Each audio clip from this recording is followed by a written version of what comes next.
The objectivity of subjectivity, or the subjectivity of objectivity. It's funny how, I mean, if you look at news, I think they're all junk nowadays. Mainstream, alternative, blah, blah. They're just horrible. People don't know how to write. Even recently in the LA Times, I was looking at one of the articles. Maybe opinion doesn't count. But they didn't even proofread it because they're missing a space between two words. They're like, how simple and basic is that? Can't even do that right. Anyways, so I was thinking about the idea of objectivity. The problem is they always quote statistics, facts. You've heard that famous quote about statistics, that numbers are just lies or whatever. But yeah, statistics, I don't know, who knows whether it's true or not. But the thing about, objectivity is that there isn't really objectivity, or it's subjective. Which is funny, right? Because some things are supposed to be objective. So, for example, cold, hot, right? So you could say, well, the floor in a house is tiled, thus it's really cold. And it's like, that's really funny, right? Because the temperature of the tile is the same as like the wall, which is not tile. But the tile feels cold, but the wall doesn't. But the temperature is the same.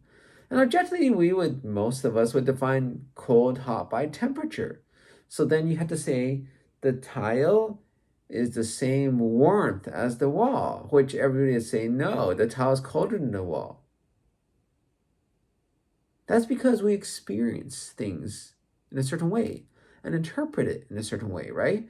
There are differences in properties, right? Tile sort of transmits heat a little bit differently, so that's why it feels colder, takes more warmth out of us in a sense, even though they're the same temperature, right? Just because something is the same temperature doesn't mean it takes the amount of same warmth or heat, right?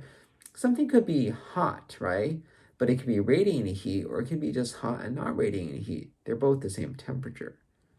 So going back to this idea of subjectivity of objectivity, right? Different people also perceive stuff differently. One good example is colorblindness. People say this is, I forgot what, red-green colorblind or whatever. This is green. And they're like, no, it's red. It's like, well, you're colorblind, you can't tell the difference, right? But I mean, it is to them, right? You could say they can't tell the difference, and you could say to most people it is, but to them it really is red because it looks red to them. What are you going to say? They're not lying. They just perceive differently, right? And you may say, oh, it's because they have a mutation, but there's many things we all perceive differently. Loud noises, right? Certain pitches people just don't hear.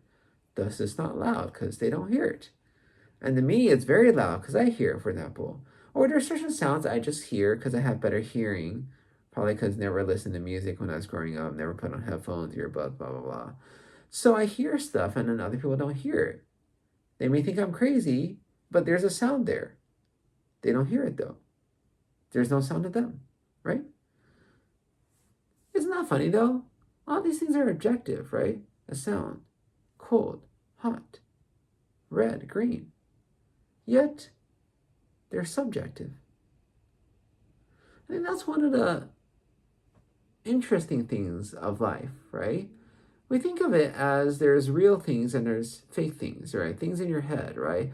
Like, I could fly. I'm going to jump off a building and flap my wings and fly off, right? And I'm like, you're just crazy. And that's impossible. And I agree, that is. You can believe all you want, whatever you want, run into a brick wall. It's there. Even if you don't believe it's not there, it's still going to be there. You're going to seriously injure yourself. But there's also this idea of perception, and we perceive differently. And we all know this. There's many examples in science. Like upside down, right side up. Do you know, with our eyes, I have glasses, but for eyes, they flip stuff upside down. You may say that's bogus. We're all seeing right side up. And I say, yeah, you are. That's because your brain flipped it. I saw a show where one guy did an experiment. He put upside down glasses on, more like goggles, right? So, because glasses don't cover your whole field of vision. And after a few days, his vision flipped back right side up again. It's in the brain. It's perception. But there is a reality, but there's also perception. And they work together to let us see.